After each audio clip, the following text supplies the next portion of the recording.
আসসালামু আলাইকুম প্রিয় দর্শক, আপনারা জানেন যে বর্তমান অন্তর্বর্তী সরকার বিভিন্ন রূপরেখা বাস্তবায়নের জন্য ওনারা ঐকমত্য কমিশন গঠন করছে এবং দীর্ঘদিন আলাপ আলোচনা হয়েছে। এই আলাপ আলোচনার শেষ বৈঠক আজকে ওনারা আর কি প্রধান উপদেষ্টার সাথে করছে। ওই ব্যাপার নিয়ে নিউজ। শেষ বৈঠক ঐকমত্য কমিশনের সুপারিশ পেশ মঙ্গলবার। জাতীয় ঐকমত্য কমিশন অন্তর্বর্তী সরকারের কাছে জুলাই জাতীয় সনদ বাস্তবায়নের উপায় সম্পর্কিত সুপারিশ দিতে যাচ্ছে। মঙ্গলবার দুপুর 12টায় উপদেষ্টা পরিষদের সদস্যদের উপস্থিতিতে আনুষ্ঠানিকভাবে এই সুপারিশ হস্তান্তর করা হবে। সোমবার বিকেলে রাষ্ট্রীয় অতিথি ভবন যমুনায় প্রধান উপদেষ্টা প্রফেসর ডক্টর মোহাম্মদ ইউনূসের সভাপতিত্বে কমিশনের সমাপনী বৈঠক অনুষ্ঠিত হয়েছে। এতে উপস্থিত ছিলেন ঐকমত্য কমিশনের সহসভাপতি প্রফেসর আলী রিয়াজ, কমিশন সদস্য বিচারপতি মোহাম্মদ এমদাদুল হক, ডাক্তার ইফতেখারুজ্জামান, ডাক্তার বদিউল আলম মজুমদার, ডাক্তার মোহাম্মদ আইয়ুব মিয়া ও প্রধান উপদেষ্টার বিশেষ সহকারী মনির হায়দার। সমাপনী বৈঠকে জাতীয় ঐকমত্য কমিশন গঠনের পর থেকে চূড়ান্ত সুপারিশ প্রদান পর্যন্ত সমস্ত ডকুমেন্ট, আলোচনার ভিডিও, অডিও, ছবি সংরক্ষণ ও গুরুত্বারোপ করেছেন প্রধান উপদেষ্টা।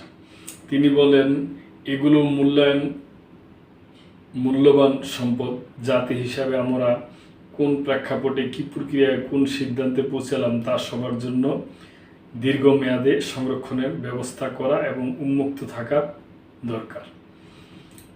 যত বৈঠক হয়েছে সেগুলোর ছবি ও ভিডিও, যত চিঠি চালাচালি হয়েছে সমস্ত ডকুমেন্ট সংরক্ষণ করতে হবে এবং ক্যাটাগরি করে রাখতে হবে। টেলিভিশনের যেসব আলোচনা লাইভ প্রচার হয়েছে সেগুলো খণ্ড খণ্ড আকারে সংরক্ষণ করতে হবে। এগুলো হবে ইতিহাসের জীবন্ত দলিল। যারা গবেষণা করতে চায় তারা যেন এগুলি দেখে কাজে লাগাতে পারে। প্রজন্মের পর প্রজন্মে এই ডকুমেন্ট থেকে যাবে। এই দলিলগুলোই ভবিষ্যতের রাজনৈতিক আলোচনার কেন্দ্রবিন্দুতে থাকবে বলেন প্রধান উপদেষ্টা।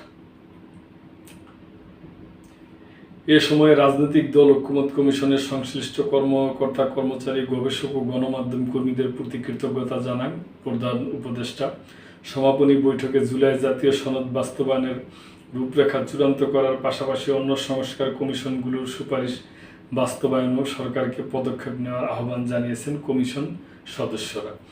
জাতীয় ঐকমত্য কমিশন বাংলাদেশে একটি স্থায়ী জবাবদিহিমূলক রাষ্ট্রের ভিত্তি স্থাপনের জন্য কাজ করেছে উল্লেখ করে কমিশন সহসভাপতি প্রফেসর আলী রিয়াজ বলেন, রাজনৈতিক দলের পাশাপাশি আইন বিশেষজ্ঞ, বিচারপতি, শিক্ষাবিদ সহ নাগরিক সমাজের বিশিষ্টজনদের সঙ্গে আলোচনার ভিত্তিতে জুলাই জাতীয় সনদ বাস্তবায়নের সুপারিশ চূড়ান্ত করা হয়েছে। তিনি আরও বলেন, 24 জুলাই গণঅভ্যুত্থানের মধ্য দিয়ে গঠিত অন্তর্বর্তী সরকারের 3টি মূল দায়িত্বের একটি কাঠামোগত সংস্কার। জাতীয় ঐকমত্য কমিশনের প্রধান দায়িত্ব ছিল সংস্কারের একটি রূপরেখা তৈরি করা। মিল অমিল সত্ত্বেও রাজনৈতিক দলগুলোর মধ্যে সংস্কারের আকাঙ্ক্ষা দৃশ্যমান ছিল। তারা বরাবরই আমাদের সব ধরনের সহযোগিতা করছেন। দিনের পর দিন অত্যন্ত ধৈর্য ও বিচক্ষণতার সঙ্গে সংলাপে অংশ নিয়েছেন। 24 ছাত্র শ্রমিক জনতার গণঅভ্যুত্থান আমাদের যে সুযোগ দিয়েছে সেটা যেন হারিয়ে না ফেলি। কমিশন সংস্কারকে অগ্রাধিকার দিয়েছে যাতে ভবিষ্যতে জনগণ কাঙ্ক্ষিত পরিবর্তন দেখতে পারে।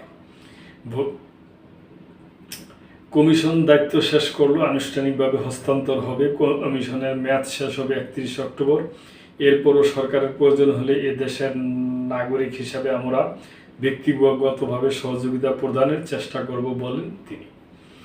নির্বাচন সংস্কার কমিশনের প্রধান ও কমিশন সদস্য বদিউল আলম মজুমদার বলেন, জুলাই জাতীয় সনদ বাস্তবায়ন সবাই সরকারের নিবিষ্টতা ও সাহসিকতা প্রত্যাশা করে।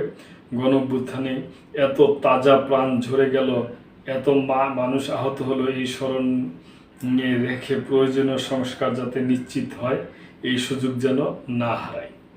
কমিশন সদস্য বিচারপতি এমদাদুল হক বলেন, গণঅভ্যুত্থানে রাজনৈতিক দলগুলোর মধ্যে যে ঐক্য ছিল এরকমই আন্তরিকতার প্রতিফল ছিল কমিশনের বৈঠকগুলোতে। এটা খুবই ইতিবাচক দিক। পুলিশ সংস্কার কমিশনের প্রধান ও কমিশন সদস্য সফর রাজ বলেন, প্রথমবারের মতো রাজনৈতিক দলগুলো বসে ধৈর্যের সঙ্গে আলোচনা করেছে। দলগুলো বসে ভবিষ্যতে যেন এই ধরনের সৌহার্দ্যতা থাকে, এটাই আমাদের প্রত্যাশা। দুর্নীতি দমন কমিশন সংস্কার কমিশনের প্রধান ও কমিশন সদস্য ডক্টর ইন্তেখারুজ্জামান জুলাই সনদ বাস্তবায়নের পাশাপাশি দুদক সংস্কারেরও সরকারকে দৃঢ় পদক্ষেপ নেওয়ার আহ্বান জানান। প্রধান উপদেষ্টা বিশেষ সহকারী মনির হায়দার বলেন, যতগুলো শহীদ পরিবারের সঙ্গে আমরা কথা বলেছি তারা প্রত্যেকে আমাদের জানিয়েছে, সংস্কার নিশ্চিত করা না হলে তাদের সন্তানদের জীবন উৎসর্গ করা বৃথা যাবে বলে তারা মনে করেন। যারা জুলাইয়ে জীবন দিল তারাই এর মূল ভিত্তি। জুলাই জাতীয় ঐকমত্য কমিশন আগামীকাল মঙ্গলবার দুপুর 12টায় রাষ্ট্রীয় অতিথি ভবন যমুনায় আনুষ্ঠানিকভাবে অন্তর্বর্তী সরকারের কাছে জুলাই জাতীয় সনদ বাস্তবায়নের উপায় সম্পর্কিত সুপারিশ হস্তান্তর করবে। তো প্রিয় দর্শক, আপনারা শুনলেন। এ ব্যাপারে আপনাদের যদি কোনো মন্তব্য থাকে অবশ্যই করবেন এবং লাইক, কমেন্ট, শেয়ার করে সাবস্ক্রাইব করে মেম্বারশিপ নিয়ে আমাদের পাশেই থাকবেন। আল্লাহ হাফেজ।